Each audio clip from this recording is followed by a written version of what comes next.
Welcome everybody, and today we'll discuss about exemptions in relation to political party. Section 13A talks about exemptions in relation to political party. This topic is very important from assessment of political parties perspective also. Like for assessment of political parties, all the provisions under income tax will apply as it is. But the point is, these exemptions will prevail over all other sections. So, if these exemptions say that it is exempt, then it is exempt. And if these exemptions say not exempt, then it is taxable as per the normal rules. Okay. So, we'll understand assessment of political parties. But first question to you, what is a political party? You may say the BJP is there, Congress is there, BRS is there, TRS is there, right? Or Trinamool is there, Bahujan Samajwadi Party is there, and there are 2000 plus parties. These are political parties.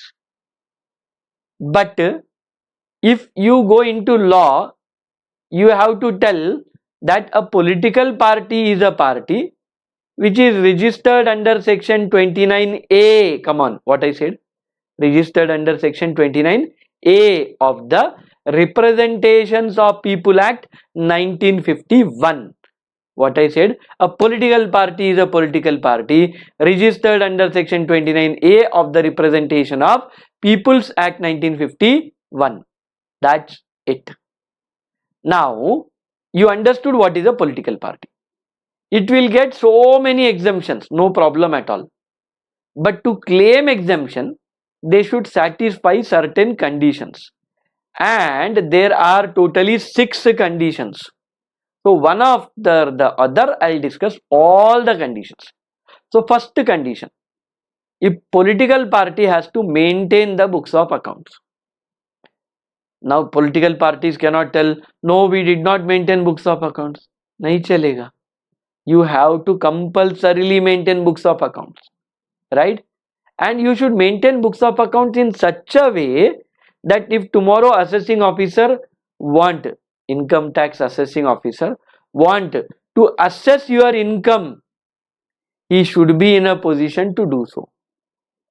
Tomorrow, if the assessing officer want to assess your income, he should be in a position to assess your income. Okay, that's the simple purpose. So what I said to you clearly, please understand that maintenance of books of accounts. Books of accounts should be maintained. Basically, double entry accounting only will be done, right? Accrual basis of accounting only will be done. And what I wanted to finally confirm, that assessing officer should be able to assess the income, check the expenditures, such complete details should be maintained. Now come to the second point. Dekho, contributions which are up to 20,000 rupees. If political parties don't even maintain the name, address, records, no problem.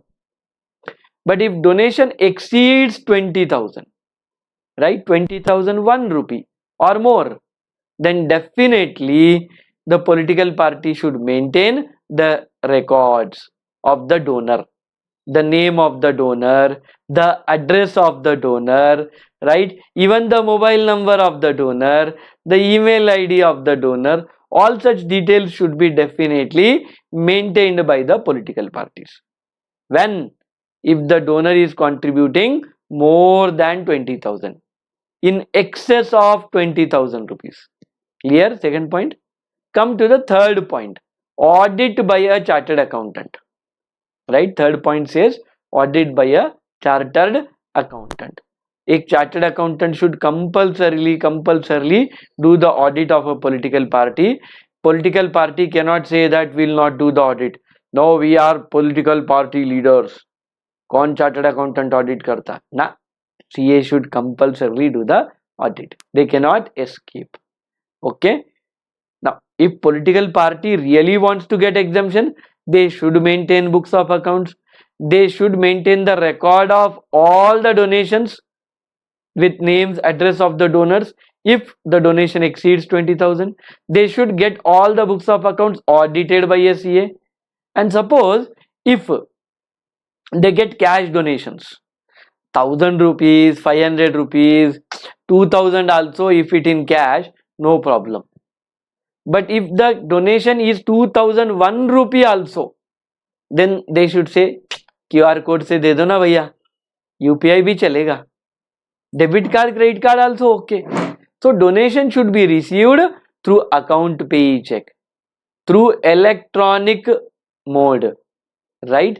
E-payment. So what I said basically, through the cash donation more than 2,000 should be received through account pay check, demand draft or any other electronic mode, right? This fourth condition. Return filing is the fifth one.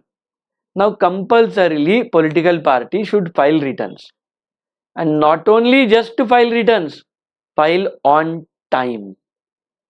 So because for political parties audit is compulsory, right, as per point number 3, till 31st October of the assessment year they should file the income tax returns. Come to the sixth one, right, the report to the election commission. Basically in the point number 2 you saw that more than 20,000, if somebody contributes, his name, his address, such details should be maintained. That all details should be submitted to the election commission by the political parties. But you may say when to submit? Before filing income tax returns. So I said till October 31st of the assessment year they should file returns. So before that only, to the election commission, the names, address of the donors with the amount of contribution should be sent to election commission. If all these 6 conditions are satisfied, regarding maintenance of books of accounts, regarding contributions of more than 20,000 where data should be maintained, regarding audit by a CA, regarding cash donations up to 2,000 is okay, but more than 2,000 it should be through account pay check, electronic mode or a demand draft. Returns should be filed on time, that is till 31st October of the assessment year, and finally report to the election commissioner on the donations received in excess of rupees 20,000. All these data should be definitely given to whom? Given to the election commission. If all these 6 conditions are satisfied, then what? Then simply, देखो, political party will not earn any salary income, correct? No salary income. It is not doing any job, not. There is no boss to political party, correct? So I'll simply tell no salary income. They earn income from house property chapter, PGAP chapter, capital gain chapter, other sources chapter. So income from house property, capital gains, other sources are fully exempt. What I said, income from house property, income under the head capital gains, income under the head other sources, these 3 are fully exempt. If I have said something wrong, please correct. These 3 heads, any income received, fully exempt. That means political parties business income is fully taxable.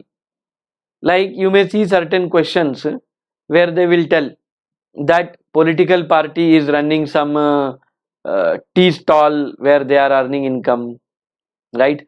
Political parties selling some clothes and earning income. So in that case, political parties business income is fully taxable. So political parties business income is fully taxable, and you have to understand that donations received by political parties are anyhow fully exempt, right? Under section 13A, donations received are fully exempt. Exempt means not taxable. Don't consider it as income. That's what they said. So with this we understood everything about political party. Shall we repeat? Ekdam super fast. Hey, political party, what they said? Assessment of political party. Political party is a party registered under section 29A of the Representation of Peoples Act 1951. They should compulsorily maintain the books of account so that assessing officer should be in a position to assess the income. Second point, donations above 20,000, they should maintain the name and address of the donor so that as per point number 6, they can submit it to the election commission before filing income tax return. Audit by a chartered accountant is compulsory. Cash donations up to 2,000 is no problem, but more than 2,000 should be through account paycheck, demand draft or any other electronic mode. And returns should be filed till 31st October, that is before the due date. That's what we discussed. If all these 6 conditions satisfied, then income from house property, capital gain, other sources are fully exempt, but income from business and profession fully taxable. Then any donations received are fully exempt. That's all we discussed. Suppose if any condition is broken, then for the failure, the income becomes fully taxable. Suppose you received cash donations of 5,000, more than 2,000, right? So entire cash donation is fully taxable. That's how you break the conditions, the particular income becomes taxable. Okay, so all 6 conditions should be satisfied. Now electoral trust is one more concept which is discussed under section 13B. Basically, these electoral trusts are created by businessmen. Like Tata company is there. Tata company have progressive electoral trust. Like that, different companies have different electoral trusts. Under section 13B, any donation received by electoral trust is fully exempt, not at all taxable. Now what they wanted to tell you, the companies will create electoral trust. Now what these electoral trusts are created for? Like Tata will give donation to progressive electoral trust, their electoral trust, and that electoral trust will actually give donations to all the political parties. Okay, in simple language, at least 95% of the money received by electoral trust should be used for distributing to political parties. So use this money for distributing it to political parties. So some part may go to X party, some part may go to Y party. And I definitely will tell that this electoral trust will have members from Tata who will bargain with political parties. If you come to power, how will you help Tata? How will you help Reliance? Will you do this task, complete this task? Will you approve this resolution? If yes, we will give donations to you. So accordingly they bargain, and for that electoral trusts are actually created. Okay. So now come to the books. Electoral trust is covered, exemption for donations received by electoral trust is covered under 13B. Actually, such electoral trust should be approved by the CBDT. Now you know CBDT stands for Central Board of Direct Taxes, and it should be created as per the scheme of the central government, right? So electoral trust should be created as per the scheme of central government, approved by CBDT, and 95% of the donations should be distributed to political parties. If these 3 conditions are satisfied, then donations received by electoral trust are fully exempt. Okay, this way you should remember each and every topic. Now with this we completed assessment of political parties topic concept clarity over.